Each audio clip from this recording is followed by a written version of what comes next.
What's going on, everybody? This is Jordan, Armchair Crew Chief, checking in after a Watkins Glen. We had an eventful Saturday and a uneventful Sunday, you could say, out there with the Xfinity and Cup Series. So let's just go ahead and dive right into it. We'll go ahead and start off with Xfinity. Trucks did not run this past weekend, so we pretty much had a running away with the show on Saturday, with the exception of the final few laps. Ty Gibbs, his car, he was out to multiple second leads, 5 second leads, 4 second leads, and so on throughout the whole race. I've had people questions like, what's up with his car and how could he run away with this? It was wild. He ended up just going like I said, running away with it, and it was nuts. Allgaier gave him a run for a little bit. Josh Berry. It seemed like Junior Motorsports had the thing to beat, minus Ty Gibbs at the Watkins Glen International Racecourse. It was, from you saw that battle in the back few races and so on with the guys, and then you see Ty Gibbs run away with it, which made it uneventful until the very end. We had a late caution that brought up a a couple restarts, and then we went into an overtime.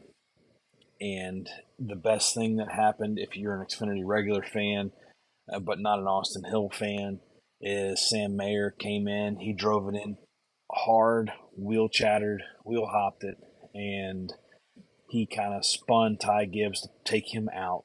And he ended up going and winning the race with Sheldon Creed and Parker Kligerman coming in second and third right behind him. Ross Chastain finished fourth, Connor Mosack fifth, John Hunter sixth. Now, there was some big controversy with this race and how everything happened, because when they interviewed Ty Gibbs, obviously he's bitter and he's upset, and he ended up pulling out, hey, he has more starts than I do, but I have more wins. And he ended up coming out and saying, hey, I'm racing Sundays, you're not. I think that's kind of a lowball move because, one, everybody knows Ty Gibbs. Joe Gibbs' grandson has had a lot given to him. Not saying he's not a good driver, but just the opportunities that he's had have presented himself a lot easier than somebody like a Sam Mayer. And then you have Sam Mayer, excuse me, come out with his interview, and he said out there, which I think that won a lot of people, especially some of these Xfinity regular fans. They said, it's good to see an Xfinity regular win the race. And I agree with them. I mean, I think that, these Cup guys shouldn't be running in races later in the season. Let them run a little bit if they want to at the beginning.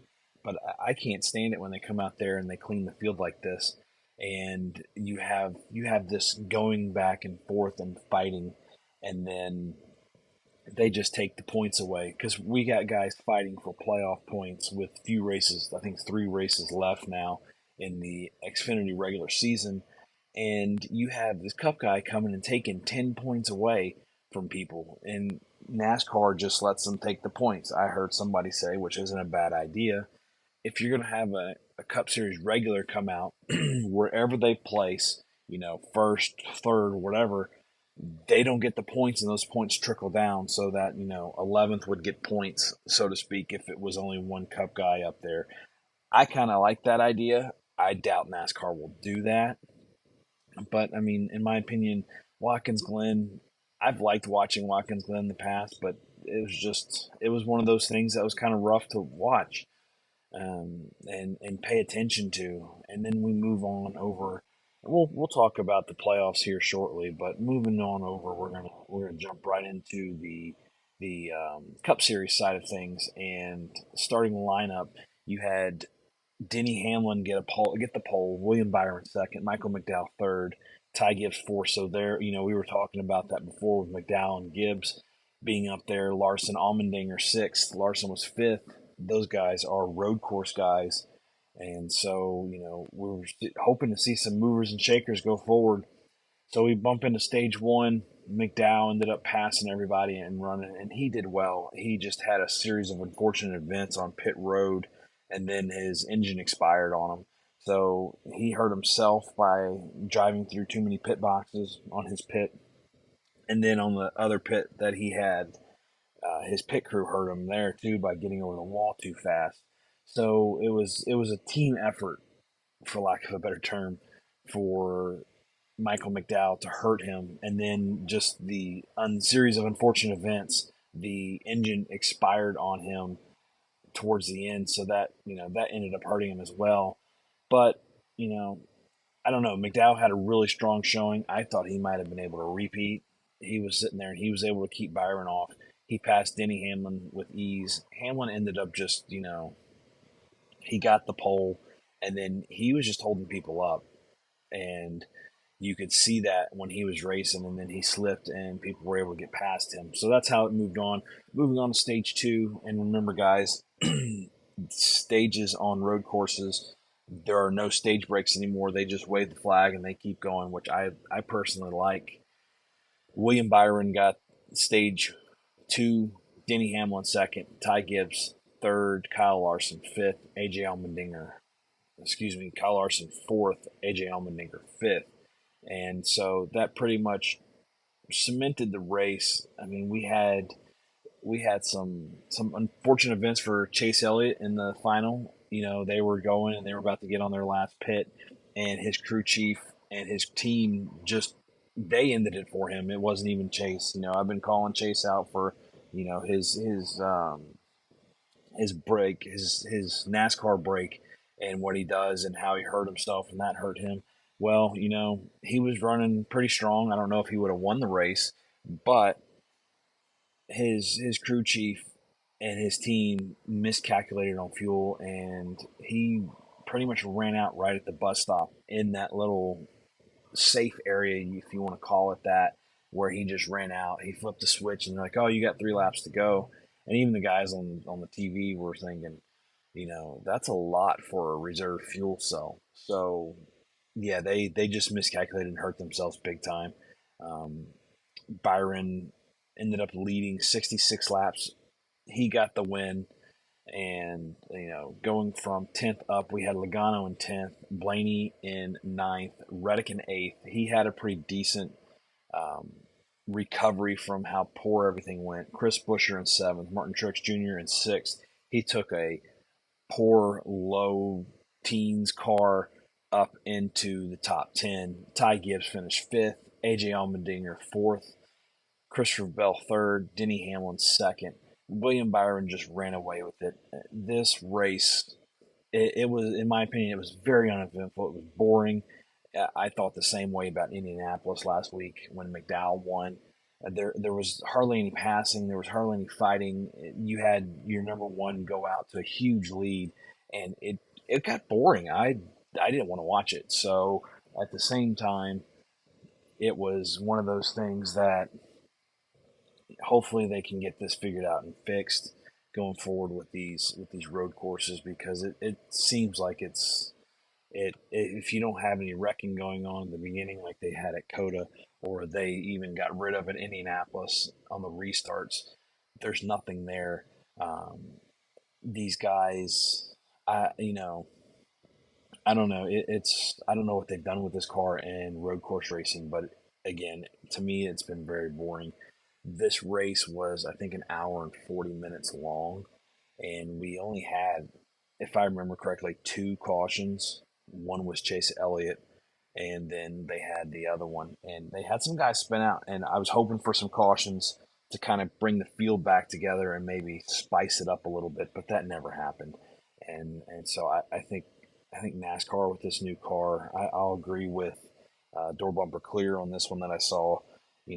They swung and missed pretty bad on the the road course racing aspect of this, and so I mean, good grief, it was, again, I feel like it was a snooze fest, and it seemed like the only reason that Truex got up there and a couple other guys got up there was because they were able to make that pit stop strategy to get up there.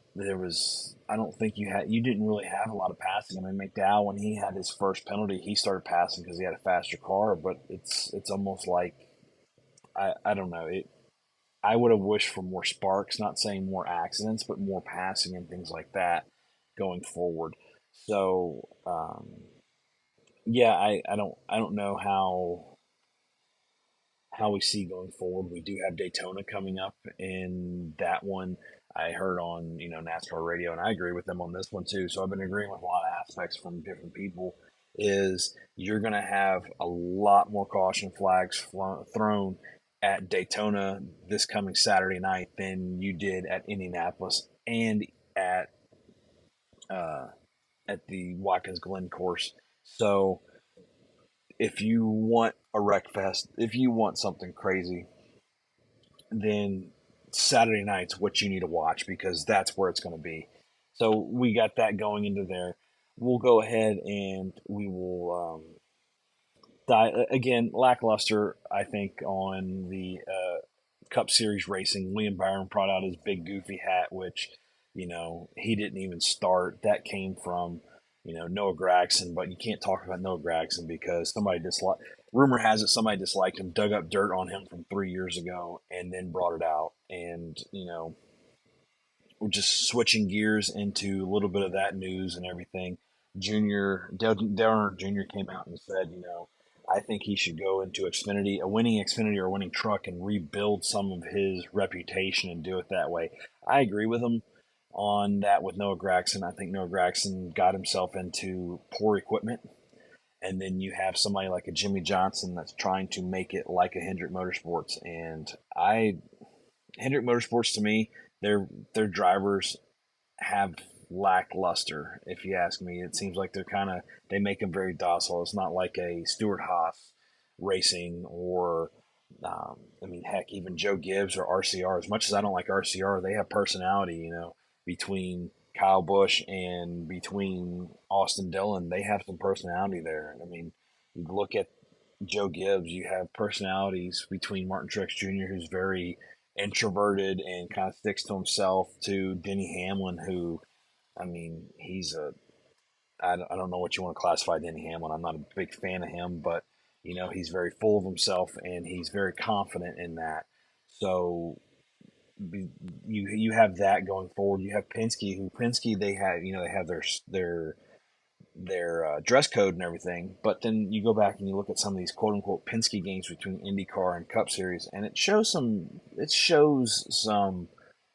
human aspect. I won't say human aspects, but they have fun. You don't really see too much of that with Hendrick, and I don't know if it's you look at how the different people go through Hendrick and so on. But anyway, going back to the big hat, yeah, that wasn't William Byron's doing. I feel he took it from Noah Gragson, who brought it out at the Daytona 500 with Wendy's. So, with that being said, though, we go into more news. There are some rumors, but one that's been cemented is we have Austin Hill returning back to the 21 car for Xfinity. Um, he didn't have any. He wasn't a fan of Sam Mayer Saturday as well because he got caught in that spinning. But yeah, he's in there. He's going back. It looked like Colleague was trying to get him signed over to the college camp for Xfinity, but that didn't end up happening, or maybe even moving him up to, you know, Cup Series since they have an open car next year in Cup. Who knows what would have happened there? But judging by some stuff that Chris Rice posted, he was genuinely shocked about that. So we have that, and then we go into our rumors. There had been rumors about Stuart Haas, whenever their contract's up with Ford, that they would be moving to Chevrolet possibly.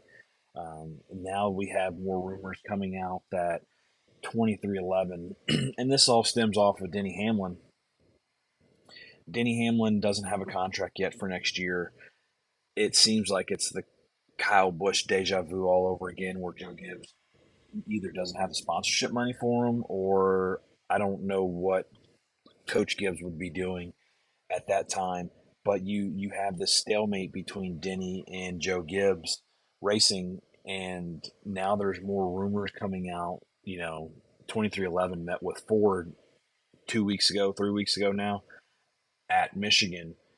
So would they change manufacturers next year in the 2024 racing or in 2023 or 2025? who knows? It's a very you can't leave it out since Denny Hamlin doesn't have a contract. So with that being said, keep an eye on that. We'll keep an eye on that as well. You know, I could see maybe if Ty Gibbs somehow finds his way back into an Xfinity car, you're going to see some more sparks flying between Sam Mayer and Ty Gibbs, and that's not new. Um, Gibbs failed to forget that he drove, and as I call it, Denny Hamlin, Sam Mayer into the barrier at Watkins Glen. But they've even had their fights before that. Ty Gibbs got out of the car last year, kept his helmet on, and went and punched Sam Mayer. I mean, that's lower than low, if you ask me. So there is some sparks there. There's some, Ty Gibbs showing his ignorance, if you want to say that. You guys know that I wasn't a fan of him at Indy doing burnouts right close to where cars were coming. William Byron did something similar Sunday, but he was further off the track. But still, it's that going forward. It brings it to be. It's going to be interesting to see what happens going forward with that and how everything can handle. So we look at we'll go ahead and dive right into the next few races till we get to the playoffs for Xfinity. And sorry guys, this podcast has kind of jumped around a lot more. I we did a race recap which we kept, and then instead of going right into points and next races, we jumped right into the news and some of the other information. Now let's go ahead and we'll finish off here with the the ending, and we'll talk about our playoffs for Xfinity coming up. We do have 3 races to go for that. We have Daytona Friday night, the Wawa 250. Then we bump into September here, and Saturday before Labor Day, we have Darlington and then Kansas. Kansas is our last race of the Xfinity Series before regular season, before we go into the playoffs. I was mistaken about that in the past, where I thought they were going to be ending it with Daytona, as the Cup Series is doing, but not. And then we talk about Cup Series. This is the last race of the Cup Series. Regular season is Saturday night, the night race at Daytona, which used to be around 4th of July, and they changed it. But anyway, let's go ahead and dive into those playoff standings. We'll go regular season first and foremost. Nothing really changes at the beginning. Austin Hill, John Hunter, they're still fighting for it. I mean, that is getting very close. I think you have a 3-person fight for that regular season championship to get those extra 15 points. You have Allgaier sitting at third. He's 34 points below Austin Hill, who's first. And then right in between them, closer to Austin than to Justin, you have John Hunter Nemechek, who's only 9 points off. John Hunter, again, he's had a really strong race and season so far. 5 wins to Austin's 4 wins. He doesn't have as many top fives and has a few more DNFs, but he's got, over 3 times as many laps led and 2 more stage wins than John Hunter. The thing that's key, or excuse me, than Austin Hill. Thing that's keeping Justin in on everything, in my opinion, is he's got 8 stage wins, so he's able to kind of rack that up to go up there. He does have 1 win, so just looking at everything here, and we'll look at our playoff rankings. We have John Hunter in first, Austin Hill second, but that'll change if they stay similar when it comes to the end of the regular season around Kansas. Then Justin Allgaier, Cole Custer, Sam Mayer, Chandler Smith, Josh Berry fits himself in between the winners with his strong runnings that he's had. Sammy Smith is going in there eighth, Jeb Burton at ninth, and then you have Sheldon Creed, Daniel Hemrick, and Riley Hurst sitting there fighting for the final 2 spots. And you're looking at, 22 points to the good, 28 points to the good, 22s for Sheldon, 28s for Hemrick, and 3 points for Riley. And it's, I think 2 of those guys could fall out. It's hard to tell because when you go back and you look at it now, granted, we have 3 races to go, guys. We have, with Daytona included, you have Parker and Brandon Jones, Parker Kligerman, sitting there at the 13th and 14th spot, looking out, looking in. Parker has been running really strong. I would not be surprised if he can get in there. He is 3 points below that cutoff line. Brandon Jones needs a prayer, but he's, in my opinion, he's not statistically out of this. People could argue that Brett Moffitt's sitting there, but I would see that Brett Moffitt's probably going to be running out of this. I don't think he has a chance of getting in. I could see Parker Kligerman, swapping Riley Hurst, and I think that's going to happen in your next few races. You're going to see, unless one of those guys just has a pour off running. I mean, shoot, we're going to Daytona. Who knows what's going to happen at Daytona? But they have a few other races that we can see, Darlington, Kansas, as well. So it's interesting to see what happens there. Sheldon Creed's had some good, strong showings when he's out there, but then, to me, it's been hit or miss for him. So we'll see what happens as well with Sheldon Creed. If he can keep it up and going, I would argue that Josh Berry is pretty much cemented into this playoff picture here without a win. But at the same time, he's only 106 points to the good. So he, with 3 races to go, he could quickly fall off as well. Um, so that's pretty much your Xfinity Series picture. I would sit there, and if somebody needs 4 drivers to look at, you could argue 5 drivers to look at for what's going on in Xfinity Series. I would say you want to look at the Riley Hurst to Parker Kligerman, which NBC is going to talk till they're blue in the face about because that's that cutoff line. The other ones that you want to look at are Allgaier, Austin Hill, and John Hunter because they're fighting for that regular season playoff. Again, I don't know why across, and this is NBC because they're the ones that get the back half of the NASCAR season. I don't know why they don't talk about the regular season playoff more. I mean, you get bonus points. Those bonus points are like winning 3 extra races. So you could just cement yourself into not having to worry about that first round because you have enough points to get through to the second round. But I don't know why they don't talk about that more. I think that needs to be more of a point of emphasis within these guys. Maybe they do it on the NASCAR Race Hub on Fox on the regular weekly show. I don't know. I haven't watched much of that recently. Um, but just moving on forward with that, we're going to go ahead and bump into the Cup Series standings as well and how everything will pan out from there. Again, we look at the regular season, we'll go down to the bottom at, the 16th. You have Ty Gibbs and Michael McDowell sitting there fighting, and we'll bump it over into showing projected playoff. But, regular season standings, we're looking at Martin Truex Jr. and Denny Hamlin. They're sitting there fighting. William Byron with the win and the pretty much domination that he had at Watkins Glen, that kept him close, but I still think this is Truex's regular season championship to lose. I think that if he plays it somewhat, and this is arguable because if you play it safe, you're going to get wiped out at Daytona. But as long as he gets a good running at Daytona, stays in it, does not get a DNF, I think he's got this thing wrapped up to get those 15 extra points. Now, when we bump into the playoff standings, you're going to see William Byron, just because he has 5 wins to Truex's 3 wins, he's got 28 playoff points versus 20 for Truex. Jump ahead of him into first place in the playoffs once that regular season championship has been decided and put out there. You're going to see Truex or possibly even Denny jump over William Byron. I still think it's going to be Truex. I'd put my money on Truex winning the regular season. But just to go ahead and,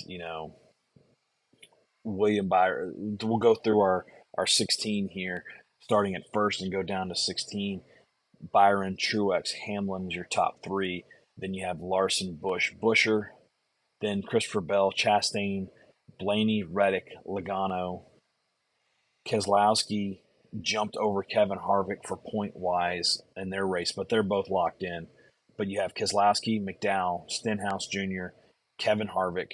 Those guys are all locked into this playoff going into Daytona for the final race. So we have one more spot to give, and you have a 3-dog fight, if you ask me, unless AJ comes out and wins this thing, or something like that. He's AJ Allmendinger would be that fourth person looking into this three person fight. You have Bubba Wallace out there. He's 32 points to the good. Ty Gibbs 32 below. Suarez is 43. I could see Suarez sitting there because Trackhouse has a decent running within that super speedway that they could get up there. But for some reason, I mean, without Ross winning that one race that Truex couldn't pass him, I don't see I don't see them getting in really, in my opinion, because